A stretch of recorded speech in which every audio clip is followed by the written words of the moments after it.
Ketika logika dicampakkan dan kebencian dijadikan kompas, maka lahirlah suara-suara nyaring yang memegahkan nurani. Salah satunya datang dari Rahma Sarita, mantan presenter televisi nasional yang kini lebih dikenal karena kontroversinya ketimbang kredibilitasnya.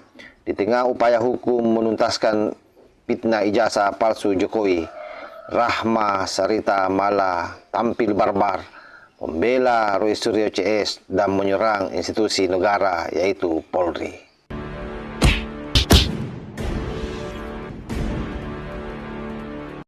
Nah, ini UGM sudah ditekuk-tekuk lah ibaratnya oleh Jokowi ya. Udah dibelok-belokkan sedemikian rupa untuk menuruti hasratnya agar kebohongannya terus berlanjut. Demikian juga Polri atau kepolisian di Indonesia juga sudah benar-benar mengikuti apa mau Jokowi ya. Bahkan ini viral lagi ini di media sosial bagaimana Kapolrinya sampai salim begitu ya, cium tangan kepada Pak Jokowi, menunjukkan betapa bahwa sebenarnya kita ini tidak punya kepolisian sebenarnya, nggak punya Polri, karena Polri itu punya Jokowi ya. Orang Indonesia sebenarnya tidak punya polisi, karena yang punya polisi adalah Pak Jokowi. Semuanya hanya untuk menuruti kemauan atau kepentingan penguasa, sehingga ini yang menyebabkan publik tetap tidak percaya meskipun Bareskrim sudah mengeluarkan rilisnya hasil uji forensik dari Puslap 4 Polri. Namun apa daya, betapa Rahma Sarita ini sangat berbahaya untuk kebangsaan kita. Rahma Sarita yang dulunya kita kenal sebagai wajah tenang di layar kaca, kini wajah itu kemudian berubah jadi corong provokator.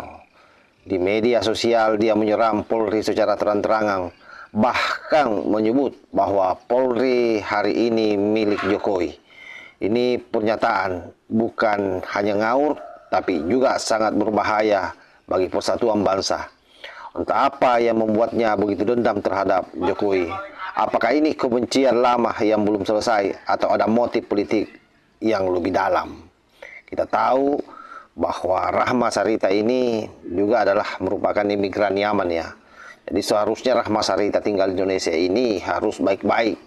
Tidak boleh dia membangun narasi-narasi yang sangat provokatif di media sosial. Ketika seseorang menyatakan bahwa Polri adalah milik pribadi seorang, maka yang rusak bukan hanya akalnya, tapi juga nalar konstitusinya. Polri adalah alat negara, bukan alat penguasa. Bahkan dalam kasus ijazah Jokowi, Polri justru menjalankan prosedur hukum dengan transparan, memeriksa pelapor, menghadirkan ahli, menggelar perkara, hingga akhirnya menaikkan status kepenyidikan. Lalu kenapa Rahma Sarita menjadi panik?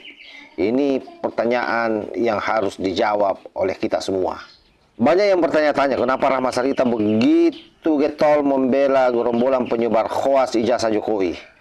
Apakah ada hubungan dengan kelompok ex-HTI? Atau memang dia sudah melamar posisi sebagai juru bicara kelompok anti Jokowi? Yang jelas, serangan semacam ini bukan kritik, tapi merupakan propaganda. Pernyataan seperti Polri milik Jokowi bukan hanya memicu ketidakpercayaan publik pada institusi hukum, tapi ini juga bisa menyulut disintegrasi sosial di tengah upaya Polri menjaga netralitas dan profesionalisme. Rahma Sarita justru ikut memperkeruh suasana, padahal yang seharusnya disorot adalah kenapa Roy Suryo CS tak bisa membuktikan tuduhan mereka. Kenapa justru mereka yang makin panik ketika kasus naik ke penyidikan. Hari ini kita tidak sedang kekurangan pendapat, kita kekurangan data dan tanggung jawab. Ijazah Jokowi sudah diklarifikasi berulang kali. PT UN, Pengadilan Umum dan Mabes Polri menyatakan tidak ada bukti palsu.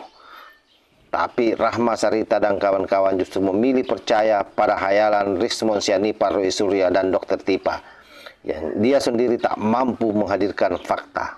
Seharusnya Rahma Sarita sadar, kebebasan berpendapat bukanlah kebebasan menghancurkan kepercayaan publik pada institusi hukum. Membela hoaks adalah bentuk pengkhianatan terhadap kebenaran, dan menyerang Polri tanpa dasar adalah langkah sembrono yang bisa menyeret bangsa ke jurang perpecahan. Kalau Rahma Sarita tak mampu hadirkan bukti, maka diam lebih mulia daripada berteriak dalam kebencian. Kami tak sedang membela Jokowi, Kami sudah membela akal sehat karena bangsa ini terlalu berharga untuk diserahkan pada suara-suara kebencian.